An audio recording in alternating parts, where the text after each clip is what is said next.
À la une de l'actualité, œuvre sociale du président de la transition à Aguelhok, 221 familles démunies ont reçu des kits alimentaires.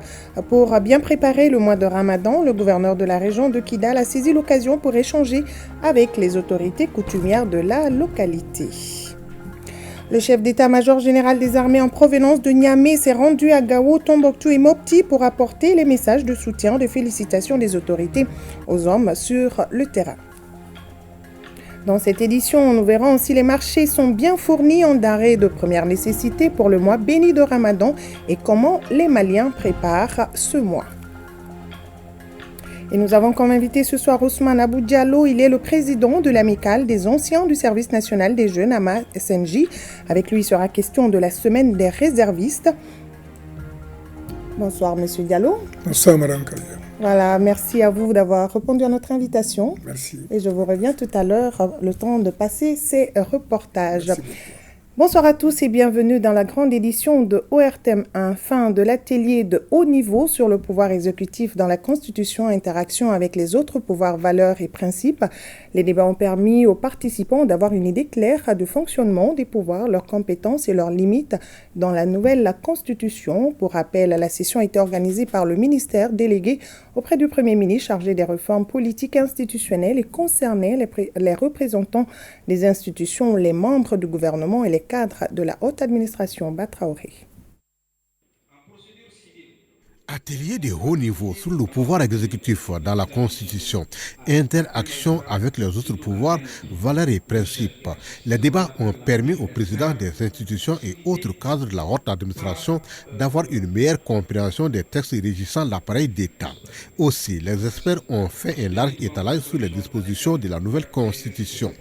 Les changements fondamentaux qu'on qualifie d'innovation qui sont dans la nouvelle Constitution et qui justifient la tenue de cet atelier, c'est que dans l'actuelle Constitution, il est clairement dit que les trois pouvoirs sont, à travers les titres 3, 4 et 5, le pouvoir exécutif, le pouvoir législatif et le pouvoir judiciaire. Vous allez remarquer qu'au niveau, par exemple, du pouvoir exécutif, il y a eu un recentrage des compétences et du fonctionnement de l'exécutif autour de la personne du président. Donc il fallait faire connaître ça et voir comment, sur le plan opérationnel, cela va se réaliser. Et également, vous aurez remarqué qu'on n'a plus une seule assemblée, mais qu'il y a un parlement à l'intérieur duquel il y a aussi le Sénat. C'est de voir quelles sont les relations entre ces deux chambres du Parlement et également les relations entre ce Parlement qui est le pouvoir législatif et le pouvoir exécutif. Et vous aurez remarqué aussi qu'au niveau du pouvoir judiciaire, on a créé la Cour des comptes. Au sortir des débats, les participants saluent l'initiative et s'accordent presque à l'unanimité sur la pertinence de la session. Et je pense que nous avons profité de l'ensemble des passages, mais il était indiqué pour moi que cet atelier ne s'arrête pas à notre niveau, que toute l'administration en profite. Je ne sais pas quelle va être la méthodologie ou la formule, mais il était indiqué que les autres aussi soient informés de tout ce que nous avons appris aujourd'hui dans la journée. Quand vous avez une nouvelle institution, il faudrait beaucoup d'exercices de familiarisation pour que, en fait, ceux qui sont en charge de la mise en œuvre de ces institutions puissent les comprendre, les mécanismes, et puissent savoir, en fait, dire au public où nous en sommes avec la mise en œuvre de ces recommandations-là des assises nationales. Nous avons pris bonne note en fait, des différentes interactions et dans le cadre du fonctionnement donc, de cette nouvelle constitution, notamment entre pouvoir exécutif et pouvoir législatif, entre pouvoir exécutif et pouvoir judiciaire, entre les trois pouvoirs, et même nous avons eu des informations par rapport aux incompatibilités concernant les nouvelles fonctions que les Maliens vont devoir assumer. Cet atelier de haut niveau marque le lancement d'une série de formations au programme du ministère délégué selon Fatoumata Sekou Diko. L'objectif est de faire comprendre les innovations dans le cadre des réformes politiques et institutionnelles. Suite et fin de l'opération de distribution gratuite des vivres aux personnes vulnérables au niveau du district de Bamako, par le président de la transition, le colonel Assimi Goïta, dans le cadre de ses œuvres sociales. La dernière étape a concerné les communes 5 et 6 où 200 familles ont bénéficié de cette assistance. Le point avec Sokonaka Misoko.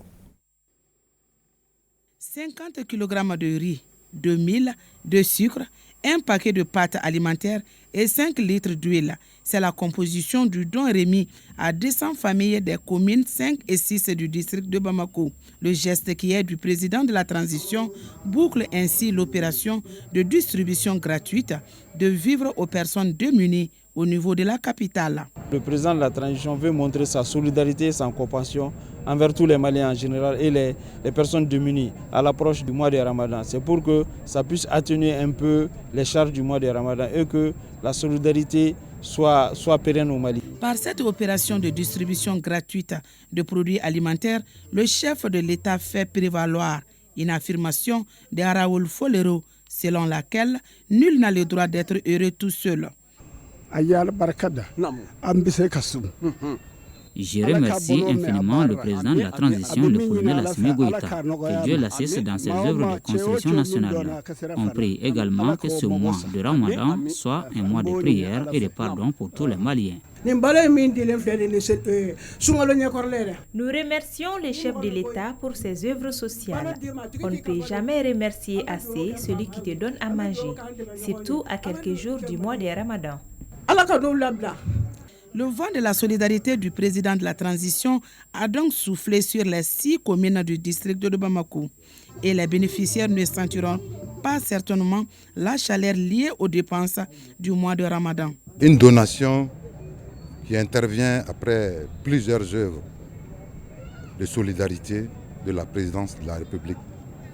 On n'oublie pas la construction des 3 centres de dialyse au bénéfice des couches défavorisées et des malades du rein. Ce matin, nous n'avons qu'un sentiment de satisfaction et de joie. En clôturant cette opération de remise, nous ne pouvons que remercier la présidence de la République pour toutes les actions de solidarité. Cette opération de distribution gratuite de vivres s'est achevée par l'imploration du Tout-Puissant afin qu'il étale sa grâce sur le Mali. Œuvre sociale du président de la transition, toujours après le cercle de Kidal, 221 familles vulnérables à Aguelhok ont reçu des kits alimentaires pour le mois béni de Ramadan. Sidi El Mehdi Ag Al-Baka. La visite du gouverneur de Kidal à Aguelhok constitue un grand réconfort pour la population de la zone, aussi bien en termes de sécurisation que d'accompagnement socio-sanitaire. Pour atténuer la souffrance des populations vulnérables du cercle d'Aguelhok, en cette veille du mois béni de Ramadan, le gouverneur a procédé à la distribution de 221 kits alimentaires au nom des autorités nationales. Première tranche aux populations qui n'ont pas quitté la ville, la deuxième aux déplacés, réfugiés et revenants. La troisième tranche aux populations situées autour de la ville d'Aguelhok. Non, de recevoir une donation des plus hautes autorités du Mali. Donc la population du cercle d'Aguelhok est très contente ce matin. Les immenses sacrifices consentis par les autorités de la transition pour soutenir tous les citoyens maliens sur l'ensemble du territoire national sont appréciés depuis la ville meurtrie d'Aguelhok. Je remercie beaucoup Assimi Goïta. Je les remercie infiniment. Vraiment, nous sommes très heureux et très contents de ces dons venant de la transition Assimi Goïta. 12 ans qu'on n'a pas eu un don de cette qualité. Parce qu'en général, tu peux dire même que les dons ne sont jamais venus à Aguelhok. Les choses se passent sur les papiers. Nous, les pauvres, la population d'Aguelhok n'a jamais bénéficié même d'un kilo depuis 10 ans ou 12 ans même. C'est la première fois, c'est une surprise. La logistique de ces dons a été assurée par les forces armées de sécurité maliennes jusqu'à Aguelhok.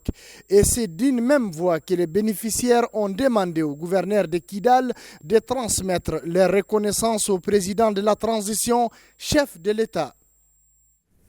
Toujours à Aguelhok, le gouverneur de la région de Kidal s'est rendu dans les différents services sociaux de base pour échanger avec les autorités coutumières de la localité. Nous restons avec Sidi El-Medi Ag Al-Baka. La visite du chef de l'exécutif régional aux locaux des services techniques Cercle d'Aguelhok a commencé par les CSCOM qui fonctionnent grâce aux FAMA depuis leur arrivée. Les populations ont été soulagées. Il y avait pas mal de choses qui s'est dit sur les femmes avant notre arrivée. Donc, avec la prise en charge médicale, ça a entraîné un climat de confiance entre les femmes et la population. Donc, aujourd'hui, les populations quittent depuis la frontière d'Algérie. Il y a 60 km, 70 km, à 100 km. Donc, pour venir à Aguelhok pour leur prise en charge. Donc, depuis notre arrivée ici, on est à 983 consultations civiles. Donc parmi ces consultations, il y a les femmes enceintes, donc les enfants, donc des maladies chroniques telles que le diabète, l'hypertension artérielle. Nous remercions les femmes pour leur assistance. Consultations pour nos femmes et nos enfants sont entièrement prises en charge par les femmes. Nous ne pouvons que prier pour eux. À Aguelhok, les écoles, la station TV-FM, les réseaux de télécommunications, l'eau et l'IFM ont été saccagés et détruits par les GAT et leurs alliés. Vraiment, ce que nous avons vu aujourd'hui, vraiment, c'est la situation des écoles au niveau du cercle d'Aguelhok est décevante. Tous les bâtiments de l'IFM sont à refaire. Tout est à refaire au niveau du cercle d'Aguelhok aussi. Et quand vous voyez l'IFM, c'est la seule école de formation des maîtres au niveau de la région de Kidal. Le général de division Al-Haj Gamou a aussi rendu visite aux légitimités traditionnelles et aux personnes âgées. Si le chef du village a remercié les FAMA pour les efforts consentis, la doyenne, elle, c'est Obnoussou Ouelet Obnou. Elle aura bientôt 100 ans et elle n'a jamais quitté la ville d'Aguelhok malgré la période d'insécurité. Nous sommes fiers du gouverneur Gamou. C'est un homme d'honneur et d'engagement. Il n'a jamais trahi sa parole. Je suis au courant de tout. L'armée est revenue reprendre son territoire. Quoi de plus normal? Le mensonge ne peut pas aller loin. Nous avons vu que du bien de nos militaires depuis leur arrivée à Aguelhok. Ces hommes qui sont arrivés à Aguelhok, nous les remercions, car ils se comportent de façon professionnelle. L'engouement manifesté par les populations d'Aguelhok s'explique surtout par leur soif du retour de la paix définitive. Vous le savez certainement, le chef d'état-major général des armées du Mali était à Niamey où il a pris part à la première rencontre des chefs d'état-major généraux des États de l'AES. Et de retour, il a effectué une visite de commandement dans les régions de Gao, Tombouctou et Mopti.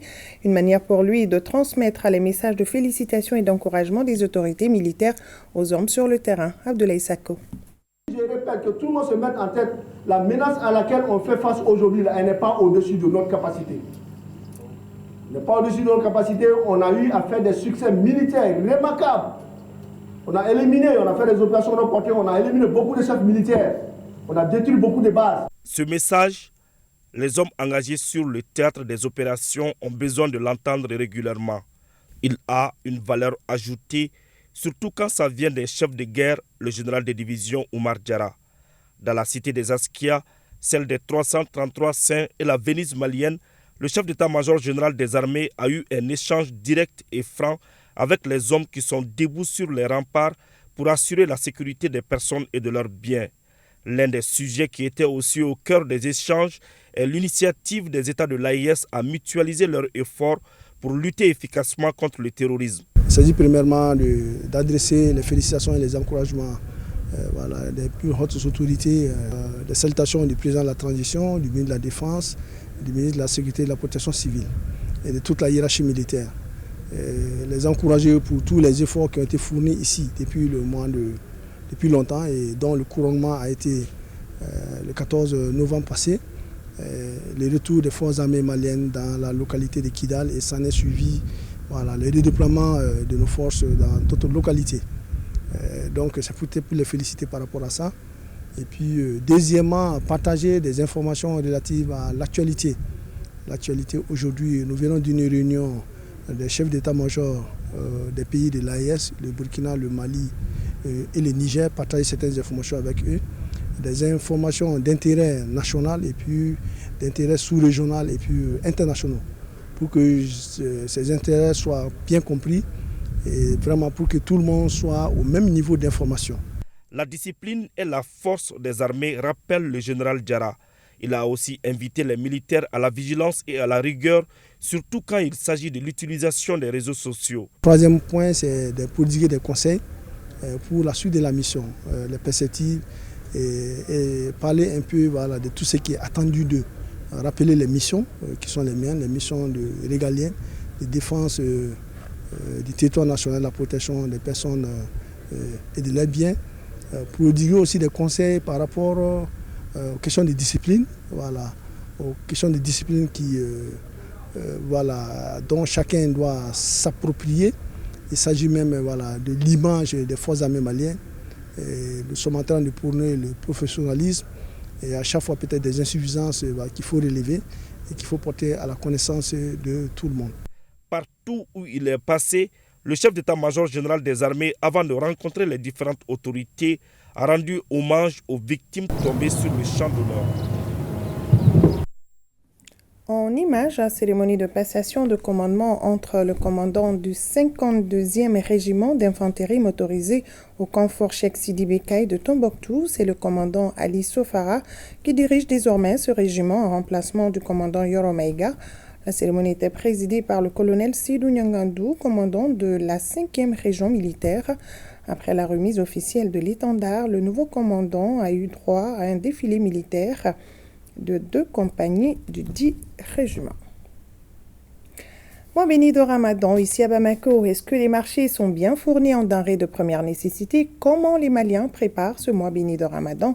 Élément de réponse avec notre équipe de reportage dirigée par Daouda Kone, suivant son reportage. Le Ramadan, période de jeûne et de prière intense, est généralement un moment de partage et de recueillement pour les musulmans. À quelques encablures, les Maliens sont dans les commerces pour s'approvisionner en denrées de première nécessité. Actuellement, il y a quelques flambées de prix. On ne peut pas maîtriser à 100%, mais ça dépend de la volonté de tout un chacun. Parce que quand on est musulman et que ce grand mois béni, vraiment, en ce grand mois béni, donc maintenant, nous devons quand même savoir maintenant comment nous organiser par rapport au prix. Bon, vraiment, je dis quand même qu'il y a quelques difficultés. Comme j'ai à vous dire, tout ne peut pas être à 100%, mais ce que je demande à la population musulmane, c'est vraiment de bien prendre ce mois. Ensuite, il faut que les dépenses soient allégées. Le temps est dur pour tout le monde. Cela est compréhensif. Pour les commerçants, c'est la difficulté d'accès à ces denrées et pour les clients, pas d'argent. Les commerçants, de leur côté, trouvent la situation normale.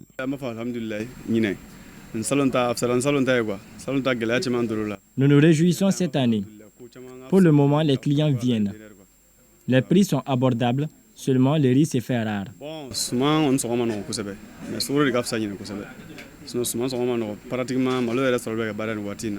Vu la situation du pays et la faible affluence, cette vendeuse de dattes se montre bien compréhensive.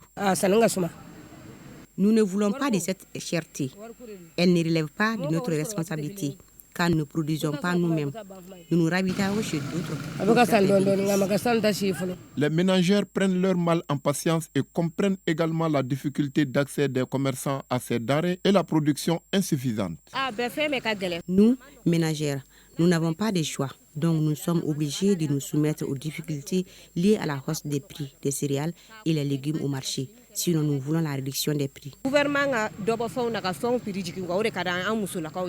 À notre passage, les marchés sont suffisamment approvisionnés en sucre, lait et en céréales. Plusieurs interlocuteurs disent que si les tendances actuelles se poursuivent, les populations pourront passer le mois de Ramadan en toute quiétude.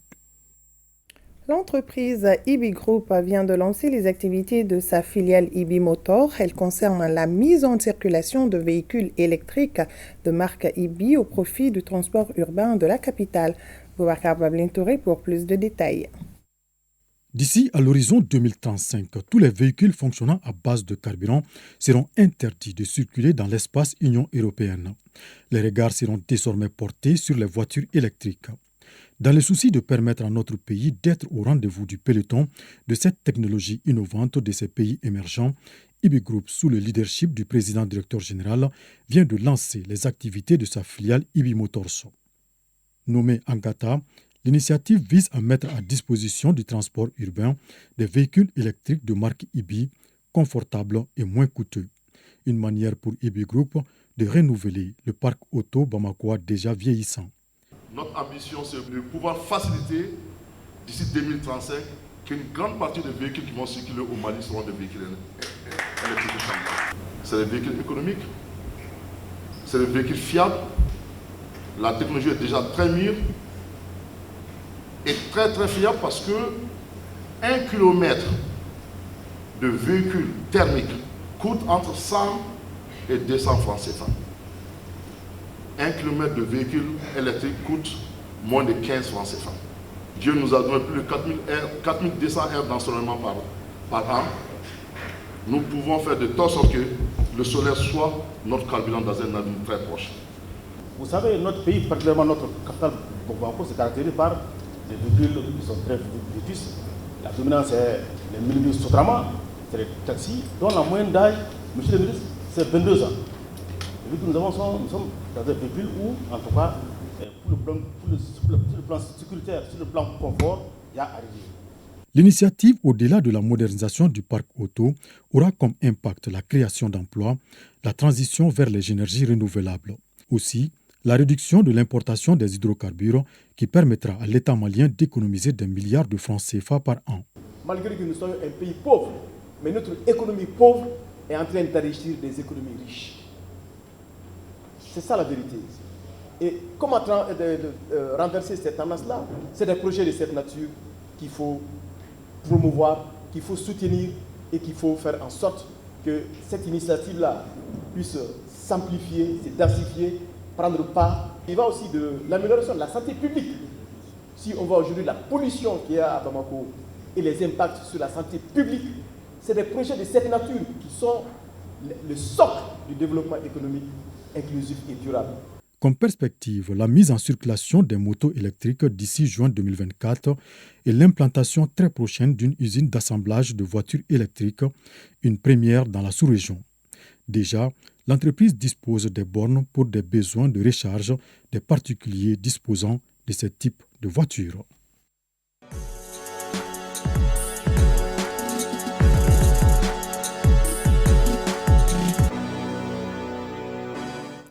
Je le disais au début de cette édition, notre invité de ce soir est Ousmane Abou Diallo, président de l'Amicale des anciens du Service national des jeunes AMA-SNJ. Avec lui, nous allons parler de la semaine du réserviste qui s'est tenue du 1er au 8 mars 2024. Encore une fois, bienvenue Monsieur Diallo. Merci Madame. Alors, c'est quoi un réserviste? Bon, pour parler, bonsoir à tous les téléspectateurs et téléspectatrices.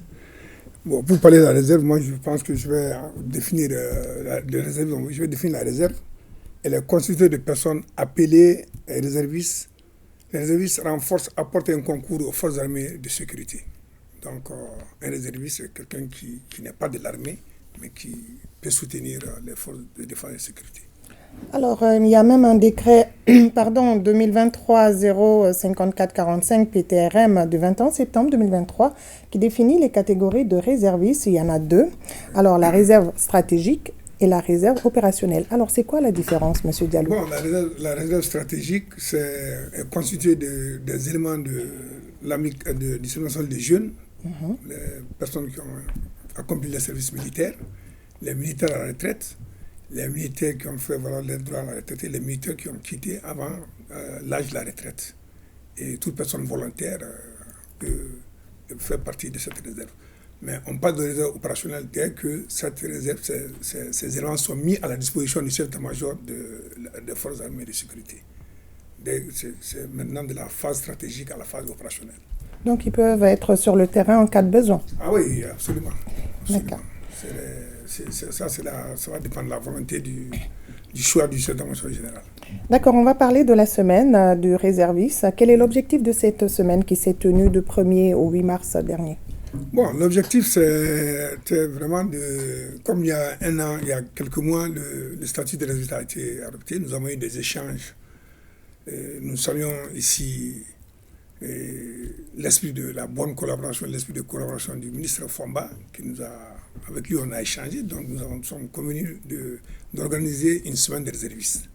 Et vraiment, tout s'est bien passé. Il y a une commission qui a été constituée, qui a été même présidée par une ancienne du SNJ, colonel-major Nana Traoré, qui a présidé la commission. Mais la commission était constituée des éléments de l'AMA SNJ et des membres du département du ministère de la Jeunesse et des Sports. Parlez-nous un tout petit peu des activités que vous avez menées pendant cette nuit. Le samedi dernier, le 2, il y a eu le sport de masse au lycée Ben Oumar Sy de Kabbalah. Bon. En plus des éléments du SNJ, il y avait les éléments du département. Et nous avons été vraiment surpris de la qualité des infrastructures du lycée Ben Oumar Sy. Et donc il y avait des ateliers, il y avait plusieurs ateliers, il y a toutes les disciplines qui sont enseignées là-bas. Le tennis, j'étais surpris de voir le tennis de table, le tennis de court. Et donc toutes les disciplines, le basket, le football. Il y a eu des conférences aussi. On a pu quand même tourner, on a fait le tour avec le ministre et toute son équipe. Et le lendemain, c'était le dimanche, les membres de l'amicale du Centre national des jeunes, l'AMA SNJ, il y a eu une journée de salubrité à l'hôpital au CHU Gabriel Touré. Donc nous avons passé toute une matinée à nettoyer la cour de l'hôpital Gabriel Touré. Et le lundi, c'était le don de sang par les éléments de l'amicale des anciens des jeunes au centre médical du sport, au stade du sport. Et le même jour, donc du lundi au vendredi, il y a eu aussi des séances de dépistage à l'hôpital infirmerie du génie militaire du 34e régiment du génie militaire. Du lundi donc jusqu'au vendredi dernier, des dépistages des cancers du col de l'utérus, du sein et des dépistages aussi du VIH-Sida. Voilà. Donc hier samedi, c'était vraiment la grande rencontre de tous les réservistes. Et je vous avoue que ce fut une grande fête. Nous avons eu quand même, on a noté la présence des anciens ministres de la Jeunesse et des Sports. Et les trois ministres, on a eu la chance d'avoir les trois ministres, le ministre Abouakar Mamoudou Gaussou Diarra, qui a fait pratiquement la conception de la nouvelle chose, l'alliance du SLJ. Et il y a eu le ministre Maman Babi, qui avait présenté, qui avait défendu la loi à l'Assemblée, et la loi a fut adoptée le 16 juillet 2016. Et enfin, le ministre Koïta qui est venu parachever le boulot, la nouvelle formule du SNJ, qui a nommé, qui a créé le service, la direction du SNJ, qui a nommé le général Keba comme premier directeur, et la première cohorte fut enroulée de 600 éléments, fut enroulée en 2018. Donc vraiment, et ensuite il y a eu la conférence, donc l'historique du SNJ. Bon, on a parlé de l'AMA SNJ et puis le statut de la réserve. Voilà. Est-ce que vos attentes ont été comblées avec cette semaine? Madame, vraiment, nous sommes vraiment très, très contents de ce qui s'est passé pendant toute cette semaine. Et nous pensons que ce fut vraiment une réussite. Et c'est pourquoi nous demandons au ministre de proposer au gouvernement. Nous voulons même institutionnaliser une semaine désormais. D'accord. Et on ne peut pas ne pas remercier le ministre Fomba et toute son équipe pour sa franche collaboration. Et ensuite, la commission remercier les membres de la commission. D'organisation. La commission d'organisation qui était constituée, comme je le disais tantôt, et les membres de l'AMA SNJ et les membres de son cabinet. Mais qui était présidé par une ancienne du SNJ, le colonel-major à la tête Nana Traoré. D'accord. Vous avez un dernier appel? Bon, un dernier appel, c'est si vous avez cette semaine, vraiment, nous remercions aussi leur thème de passage parce que nos éléments, toutes nos activités ont été diffusées sur votre chaîne, sur vos deux chaînes d'ailleurs. Et notre attente, c'est que c'est un message que nous avons voulu lancer à la jeune génération. Nous sommes des personnes âgées, nous avons plus tous les éléments des 6 contingents, soit fort la soixantaine ou en plus de 60 ans. C'est donner un exemple de toute la citoyenneté aux jeunes, qui comprennent que les jeunes comprennent que l'État ne peut pas tout faire. Par exemple, balayer rendre propre un hôpital ou un centre de santé, les jeunes du quartier, au lieu de rester autour d'un thé, peuvent décider d'aller nettoyer leur centre de santé de référence, par exemple. Donc, c'est les actions citoyennes. C'est le but. Les actions citoyennes, en plus de la mobilisation en cas de besoin pour défendre la patrie. Tout à fait. Voilà. Merci bien, M. Diallo. Merci. Voilà, nous étions avec Ousmane Abou Diallo. Il est le président de l'Amicale des anciens du Service national des jeunes, AMA SNJ. Avec lui, nous avons parlé de la semaine de réservistes qui s'est tenue à Bamako du 1er au 8 mars dernier. Suite donc de ce journal table ronde pour la promotion de la culture de la paix et des droits de l'homme organisé par Cher UNESCO dans le cadre de la célébration du 8 mars 2024. Les débats portent sur le thème l'implication de la femme dans le processus de réforme et refondation au Mali. Fadema Keita. Les 6 panels au centre de la présente table ronde portent sur la mise en œuvre de la loi 052 instituant des mesures pour la promotion du genre dans l'accès aux fonctions nominatives et électives, la participation politique des femmes au Mali, le partenariat entre l'université et les organisations de la société civile dans la prise en charge de la femme dans les processus de la refondation. La vocation de l'université, c'est avant tout de mobiliser la communauté scientifique, de participer au débat des sociétés, de pouvoir aussi apporter sa contribution au processus de décision des plus hautes autorités. Cette table ronde est une première, mais je pense que c'est dans l'objectif d'instaurer une tradition scientifique universitaire pour que désormais les femmes universitaires prennent en charge leur destinée pour participer aux questions de portée nationale comme la refondation et la réforme.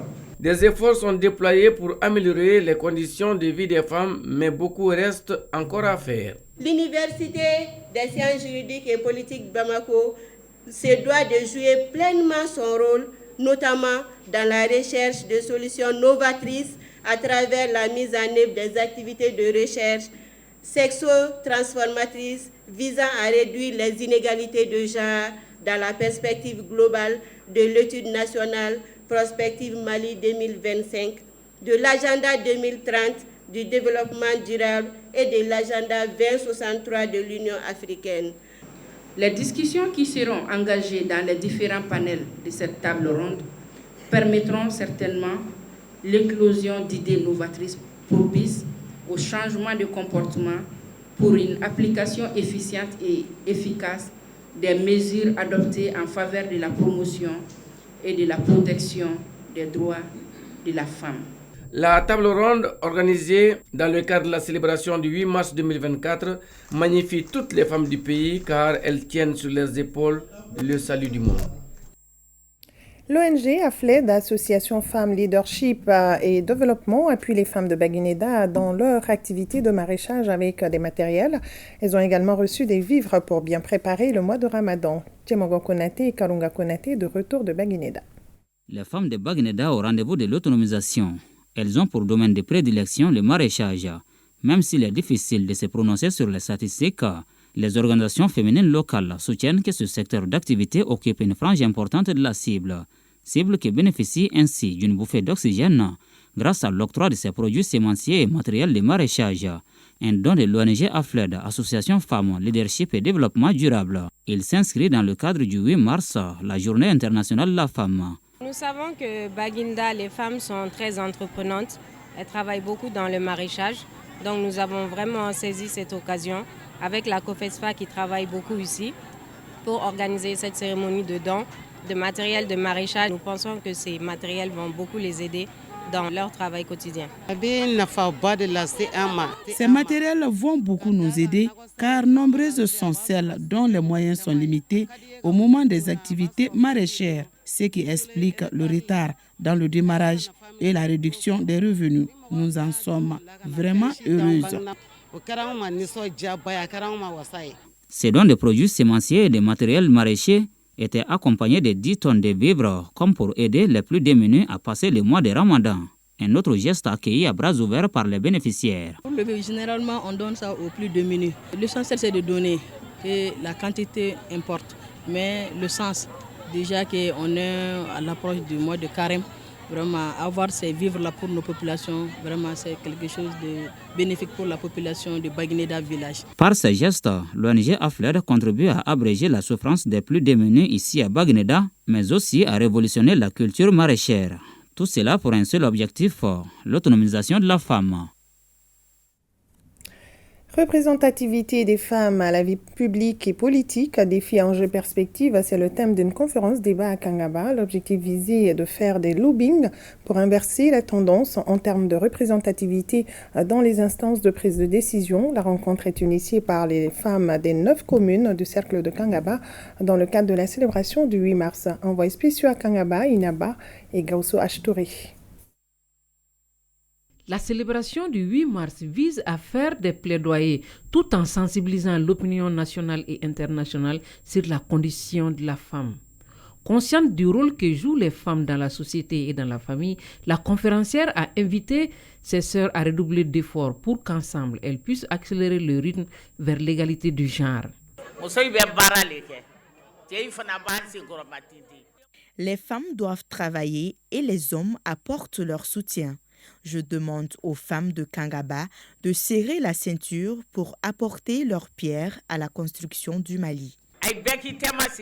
Représentativité des femmes à la vie publique et politique, défis, enjeux et perspectives, c'est le thème national retenu dans notre pays. Malgré les sensibilisations, le tableau n'est pas du tout reluisant. Au niveau de la vie publique, les femmes représentent en moyenne 28,1% du personnel de la fonction publique. Au niveau du secteur privé, les femmes représentent 21,8% du personnel. La majorité des unités économiques au Mali est dirigée par des hommes. La célébration du 8 mars, Journée internationale des droits de la femme, est officialisée en 1977 par les Nations Unies. Elle trouve son origine dans les luttes des ouvrières de Chicago pour une meilleure condition de travail. Sensibiliser les femmes à prendre part pleinement à la vie de la nation, c'est l'objectif visé par la projection du film documentaire intitulé « L'après-coup, la voix des Maliennes ». L'initiative s'inscrit dans le cadre de la célébration de la Journée des droits des femmes. Reportage à Benoko Fofana et Brahima Koulibaly. Elles sont nombreuses à venir regarder ce film documentaire intitulé « L'après-coup, la voix des Maliennes ». Ce film documentaire d'1 heure est dédié à 3 femmes maliennes qui nous ont quittés. Feu Kaira Arbi, Fatmata Sire Diakité et Feu Fantani Touré. Ces femmes de leur vivant ont toujours lutté pour l'émancipation de la femme malienne. Co-réalisé en 2018 par Erika Pomerance et Fatmata Koulibaly, dite FC, ce documentaire retrace le combat mené par les femmes du Mali suite au coup d'État de mars 2012. C'est pour donner le courage aux femmes de se battre davantage malgré nos souffrances. C'est pour que les femmes puissent supporter, aider leurs maris, qu'ils soient militaires ou civils. Nous tous, nous travaillons ensemble pour le bonheur de ce pays. Dans ce film participent plusieurs catégories de femmes, agricultrices, fonctionnaires et on en oublie volontiers. Toutes ces femmes voulaient se faire entendre et c'est le même combat aujourd'hui. Après avoir visionné ce film, ce qu'on peut retenir, c'est que la femme malienne aujourd'hui a la voix. Donc de plus en plus, on voit que la voix de la femme malienne est partie. C'est quelque chose, un processus qui a été très long. Aux hommes maliens, nous leur demandons de nous accompagner. Le fait que les femmes peuvent faire évoluer la société, le rôle que les femmes jouent, que tout le monde voit tous les jours, mais qu'on ne reconnaît pas dans la réalité. Et c'est ce que les femmes demandent. Ce documentaire, dont l'objectif est d'inciter les femmes à s'intéresser à la vie de la nation, en prenant des décisions fortes, a remporté plusieurs prix à travers le monde. Plus d'1 milliard de francs CFA, c'est le coût global du projet FOCABIN où trouvons la solution. Le nouveau programme a pour objectif de mobiliser les jeunes influenceurs contre la propagation des fausses informations et des messages de haine. Nous retrouvons Batraoré. Les jeunes appelés à jouer un rôle de premier plan dans la consolidation de la paix au moment où le Mali sort d'une décennie de crise. Le projet FOCABIN ou Trouvons la solution est initié par l'ONG Search for Common Ground. Il a pour objectif d'engager les jeunes à faire bloc contre la diffusion des messages de haine. Le projet FOCABIN, dont la traduction est Trouvons une solution, vise à mobiliser les jeunes, influenceurs et influenceuses, afin de lutter contre la propagation des fausses informations et des messages de haine au Mali, en collaboration avec nos précieux partenaires Search for Common Ground s'engage fermement à mobiliser les jeunes influenceurs pour promouvoir la vérité, la paix et la cohésion sociale à travers les plateformes numériques. Le projet Focaben ou Trouvant la solution est lancé pour 24 mois sur le financement du Fonds de la consolidation de la paix pour plus d'1 milliard de francs CFA.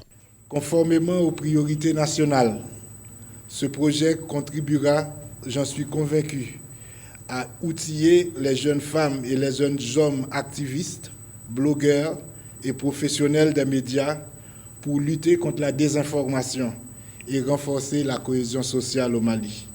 Le ministère en charge de la communication est également un partenaire privilégié du nouveau projet, à ce sens que l'apport des nouveaux médias sera déterminant. Les objectifs du projet Focaben participent non seulement à la mise en œuvre de la politique nationale de développement de l'économie numérique, à la politique nationale de la communication et du développement et à la stratégie nationale de cybersécurité en cours de finalisation.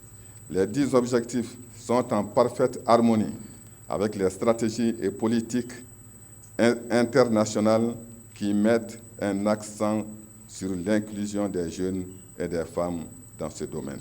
Hommes des médias et influenceurs sont les principaux partenaires sociaux du projet qui sera exécuté à Bamako et dans les régions de Kaye, Nyoro, Mopti, Gao et Badjangara. Dialogue intra- et interreligieux organisé par le ministère des Affaires religieuses, du culte et des coutumes à Sikasso, c'est pour maintenir des canaux de communication et d'échange entre les leaders religieux, la moralisation des prêches et des messages. Mustafa Doumbia et Suleiman Bamba. C'est un dialogue intra- et interreligieux qui a atteint tous ses objectifs selon les organisateurs et selon les participants qui ont salué la qualité des échanges et la pertinence des sujets abordés. Les travaux sont sanctionnés par des résolutions et des recommandations. Nous, participants au dialogue national intra-religieux, décidons de maintenir et renforcer les canaux de concertation, d'échange entre les différentes confessions, d'assurer une formation de qualité des leaders responsables d'associations religieuses, de coopérer pleinement et entièrement avec les autorités administratives et les collectivités territoriales de la région, à moraliser les prêches et les messages publics. La session de 3 jours a regroupé les représentants de toutes les confessions religieuses et ceux des leaders coutumiers et communautaires, des participants qui demandent aux autorités de jouer la neutralité entre les religions. À chaque fois que les religieux se trouvent, pas de barrière entre les religions. Non, la religion est unique, mais les lois disciplinaires diffèrent. C'est pourquoi, quand on vous appelle au dialogue inter- et intra-religieux, cela ne veut dire pas qu'il faut que les chrétiens deviennent musulmans ou les musulmans deviennent chrétiens, ou chacun laisse son principe pour l'autre. Non, ce n'est pas cela. Le ministre a aussi remercié la population pour son soutien aux autorités de la transition. Tenue à Koutiala de la rencontre annuelle bilan 2023 et programmation 2024 de la Direction nationale de l'assainissement et du contrôle des pollutions et des nuisances. L'objectif est de faire un rétrospectif sur les actions menées pour améliorer le cadre de vie des populations et planifier des actions devant aider les acteurs à relever les défis conformément aux attentes des populations. Reportage Brahima Koni. Les acteurs du secteur eau, hygiène et assainissement échangent pour contribuer aux réponses aux questions d'insalubrité dans nos villes et campagnes. Cela s'appelle la rencontre annuelle bilan 2023 et programmation 2024 de la Direction nationale de l'assainissement et du contrôle des pollutions et des nuisances d'ENACPN. Les réalisations notables et tangibles de l'année 2023 portent entre autres sur l'évacuation totale de la décharge de transit de l'Afiabougou, Bamako, l'élaboration des nouveaux schémas de gestion des déchets solides pour résoudre de façon durable la problématique des déchets solides dans les districts de Bamako, ainsi que les autres agglomérations du pays, dont l'opérationnalisation est attendue en 2024. La coalition nationale de la campagne internationale pour l'eau potable et l'assainissement CNCIEPA participe à cette rencontre annuelle pour apporter sa contribution à l'assainissement conformément aux attentes des populations. La CNCIEPA ne cesse pas de développer des initiatives Ainsi, elle envisage d'organiser avec l'ensemble des acteurs du secteur en 2024, donc cette année, ce que nous avons appelé le Forum des organisations de la société civile sur les questions d'eau, d'hygiène et d'assainissement au Mali. L'insuffisance d'infrastructures d'assainissement individuel et collectif, la difficulté de mobilisation de financements conséquents pour la mise en œuvre de certains programmes constituent des défis à relever. Nonobstant ces défis, l'année 2024 augure de bonnes perspectives dans le domaine de l'assainissement. Il s'agit, entre autres, de l'adoption de la politique nationale de l'assainissement et son plan d'action, l'opérationnalisation du nouveau schéma de gestion des déchets solides du district de Bamako et la poursuite du processus de définition de normes et standards en matière d'assainissement. En marge de cette réunion annuelle, le ministre Samaké est allé visiter la forêt classée de Mpesoba d'une superficie de 2700 hectares, dont plus de 100 occupés par 2 hameaux. Il affirme que des dispositions seront prises pour faire libérer cette partie de la forêt. Actualité régionale toujours. Première édition de la foire aux échalotes à Bandiagara. C'est pour relancer l'économie et faire renaître l'espoir au niveau de la communauté agricole et instaurer la confiance, la paix et le vivre ensemble dans la région. Le point avec Aminata Touré et Jakalia Traoré. Un bilan positif pour la première édition de la foire agricole de l'échalote de la région de Bandiagara, avec un volume de vente de plus de 100 millions de francs CFA, dont plus de 90 millions de francs CFA pour l'échalote. L'objectif visé par les initiateurs est largement atteint. La région prévoit 750 000 tonnes en 2024-2025. L'échalote occupe donc 88% de la production des légumes, bulbes et racines. Cependant, cette production est butée à l'insuffisance d'infrastructures de stockage, de conditionnement, de transformation. C'est l'occasion de nouer de nouveaux partenariats d'affaires gagnant-gagnant avec les commerçants venus un peu partout du Mali. La tenue d'un tel événement commercial permet la relance économique, fait renaître l'espoir au niveau des communautés agricoles et instaure la confiance, la paix et le vivre ensemble dans la région. Autre temps fort, la remise du certificat de labellisation de l'échalote de Bandiagara au président de la fédération. Ce certificat est donc une lueur d'espoir et un déclic pour une paix durable en amorçant du coup le développement socio-économique et culturel du pays en général et de la région de Bandiagara en particulier. Cette première édition de la foire échalote de Bandiagara a tenu toutes ses promesses grâce à l'accompagnement de la mairie, la FAO, Djege Anidjaba, GRADEP, Groupe de recherche Action pour le développement et Sougouirwa, des partenaires qui promettent d'accompagner les prochaines éditions. Un mot de politique à présent avec cette rentrée politique 2024 du Mouvement national de la jeunesse ADEMA, PSJ. Elle marque la mise en œuvre du plan d'action du parti. Le Mouvement national de la jeunesse ADEMA entend s'investir malgré les difficultés du moment à insuffler une nouvelle dynamique aux actions du parti. Le point avec Aldumatina. Le peuple ADEMA PSJ, notamment le Mouvement national de la jeunesse du parti, sonne la mobilisation à l'occasion de sa rentrée politique nationale 2024. L'événement politique délocalisé à Korofina Nord, au musée de la femme Moussokunda en commune 1, a enregistré les différentes sections de jeunes du Parti de l'Abeille, les militants et sympathisants et les membres du comité exécutif du Bureau national. Cette rentrée politique nationale 2024 se tient dans un contexte particulier, à en croire le président du Mouvement national de la jeunesse ADEMA, qui profite de l'occasion pour rappeler l'engagement dont la jeunesse a toujours fait montre au sein du parti. L'engagement de la jeunesse ADEMA d'aujourd'hui réside dans sa volonté à persévérer dans l'effort pour que continue de briller l'étoile de notre belle et incontournable riche sur l'échiquier politique national et international. Le respect des textes du parti est notre boussole. Notre statut de mouvement affilié, qu'on nous dit souvent, est notre locomotive. Le Mali démocratique et son peuple dans le progrès sont notre priorité. En témoigne notre plan d'action 2024. La remobilisation de la base politique du parti sera l'objectif en cette année 2024 du Mouvement national de la jeunesse ADEMA. les partis doivent travailler aujourd'hui à ce qu'il y ait une confiance, un retour de confiance entre eux et la population lambda. Les défis sont énormes pour les partis politiques et cette rentrée politique est une occasion inouïe pour nous jeunes de réfléchir. Nous avons un plan qui est axé autour de 7 points principaux, dont on va dire la mobilisation, parce que la mobilisation dans la visibilité, mais également on nous a dit qu'il va falloir qu'on fasse des formations. Lors de la cérémonie, plusieurs partis politiques amis invités pour la circonstance ont félicité et encouragé le mouvement national de la jeunesse Adema pour sa rentrée politique 2024. 2 panels ont été débattus lors de l'événement, à savoir genèse et évolution du mouvement national et adaptation des structures de l'Adema PAJ à la nouvelle réorganisation territoriale et administrative du district de Bamako.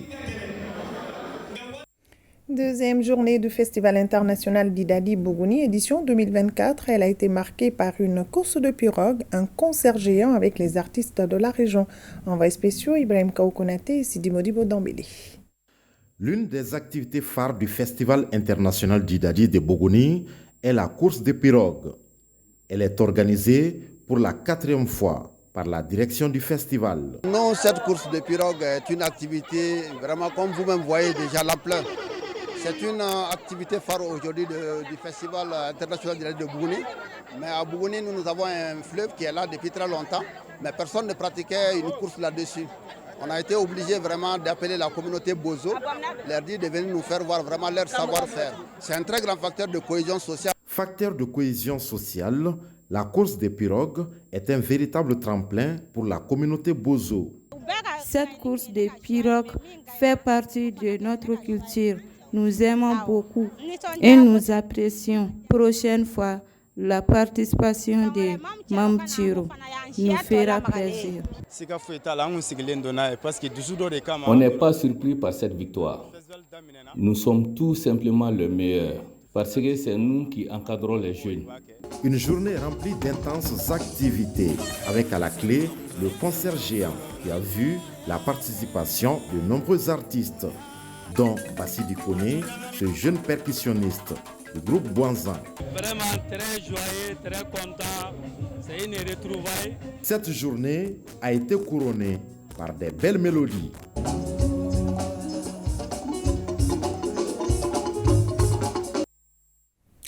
En images, conformément à la décision du directeur général de EDM-SA, la structure vous propose un plan de délestage à Bamako et dans les régions. Vous pourrez suivre régulièrement le dit plan aux adresses suivantes. Le site de l'ORTM www.ortm.ml et ses plateformes digitales. Le site de la MAP et celui de l'EDM-SA et dans certains journaux de la place. Le programme de rationnement mis en place pour le grand public consiste à des interruptions programmées par zone du samedi au dimanche, selon les tranches horaires en alternance, accordant 12 heures d'alimentation en électricité précise. La direction générale de EDM-SA. Pour mieux comprendre ce programme en plusieurs zones, la rédaction vous propose demain un reportage explicite. Voilà, donc page sport à présent et il est au rendez-vous pour l'actualité sportive. Bonsoir, c'est Lagatou Sissé. Bonsoir, Kadiya Toukone. Alors, Super Coupe de basket, le Djoliba AC en dames et le Stade malien de Bamako en messieurs remportent les premiers trophées de la saison. Oui, victoire 69-58 du Stade malien de Bamako en série dames et de l'Asral 68-49 en série messieurs. Le Djoliba AC et le Stade malien de Bamako débutent la saison 2023-2024 sur des chapeaux de roue. Le compte rendu de ces deux affiches avec Salif Ouedraogo. Stade malien de Bamako, AS Real de Bamako à messieurs est l'affiche de la Super Coupe du Mali 2024 de basketball. Un trophée convoité normalement par le champion et le vainqueur de la Coupe du Mali. Étant donné que le Stade malien de Bamako a raflé les deux trophées, il affronte donc le finaliste de la Coupe du Mali, l'AS Real de Bamako. Avec un staff remanié et un effectif renforcé, les Blancs de Bamako exigent le respect et dominent la mi-temps 30-21 malgré un début difficile 8-7 au premier quart-temps. Les Scorpions se battent pour écouler au score au finish 68-49. Avec cette victoire, le Stade malien de Bamako confirme sa suprématie de l'année écoulée et promet de défendre ses trophées bec et oncle cette saison. Auparavant, en dames, c'est un classique entre le Stade malien de Bamako et le Gueliba AC qui a donné le ton. Un choc au cours duquel vont gagner la mi-temps 37-29 avant de s'arracher lors du 4e et dernier quart-temps pour s'imposer 69-58. Le président de la Fédération malienne de basketball est optimiste pour la nouvelle saison qui pointe à l'horizon. On peut dire que le championnat cette année va être très serré. La Coupe du Mali à venir va être très serrée. On peut dire aussi que le public commence à venir dans le stade. Donc on est très heureux pour ce début-là. Nous espérons que les gens vont comprendre que le basket est reparti sur de nouveaux pieds et que la sérénité est revenue au sein de notre grande famille du basket. Quant au directeur national des sports, il apprécie les différentes prestations. Je félicite réellement la Fédération malienne de basketball. Et ce que j'ai vu m'a donné une très grande satisfaction parce que j'ai vu une rencontre de belles factures, surtout la finale des dames, où l'entraîneur a géré les derniers instants, sinon c'était le suspense qui planait. Et la deuxième rencontre, pratiquement, c'était la rencontre des garçons et je crois que le stade a fait cavalier seul. Les rouges en dames et les blancs de Bamako en messieurs lancent leur saison de la plus belle des manières, avec les trophées de la Supercoupe. Encore les Rouges, Coupe du Mali de football, 63e édition. Les Rouges du Djoliba AC ont validé leur billet cet après-midi pour les quarts de finale. Tout à fait, ils ont éliminé ATS de Koro 2-1. Le Djoliba AC rejoint en quart de finale l'AS Royal et AFE, vainqueur hier de CF La Paix de Ségou 3-0 et de Binga FC au tir au but 4-3. À l'issue du temps réglementaire, le score était d'un but partout. La suite de ces huitièmes de finale ce lundi avec deux rencontres. Isfas AS Kai et IS Bougouni Casse de Sévaré. Alors, hors de nos frontières en Premier League anglaise, le choc au sommet de la 28e journée, Liverpool-Manchester City n'a pas connu de vainqueur. Oui, score final, un but partout, un match de haute intensité. City avait ouvert le score à la 23e minute par John Stones. Liverpool l'a égalisé à la 50e minute sur penalty par McAllister. Le classement après 28 journées voit Arsenal en tête avec 64 points plus 46, devant Liverpool 64 plus 39 et Manchester City 63 points. Ce super choc de la Premier League anglaise, Liverpool et Manchester City est le dernier entre les techniciens Jürgen Klopp de Liverpool et Pep Guardiola de Manchester City. Klopp quitte Liverpool à la fin de la saison. Les deux se sont affrontés 22 fois, toutes compétitions confondues en Angleterre. 8 victoires pour Klopp contre 7 à Pep et 7 matchs nuls. Voilà, merci bien pour l'actualité sportive. Je vous en prie. Alors, à suivre dans nos programmes ce soir, l'émission Questions d'actualité consacrée au 8 mars, Journée internationale des droits de la femme. Sila Bachili reçoit les anciennes ministres et parlementaires sur le thème promotion de la femme, quelle note pour le Mali.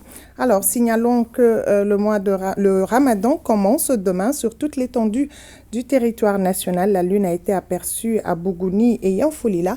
Le message qui suit, le message du ministère de l'administration territoriale et de la décentralisation, du ministre de l'administration territoriale et de la décentralisation, porte-parole du gouvernement.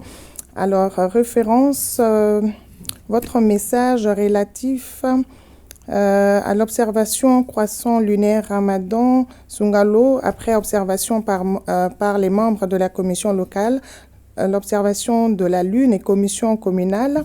La lune a été aperçue dans le village Klesokoro, commune rurale Kolan, dans l'arrondissement central de Bougouni, par M.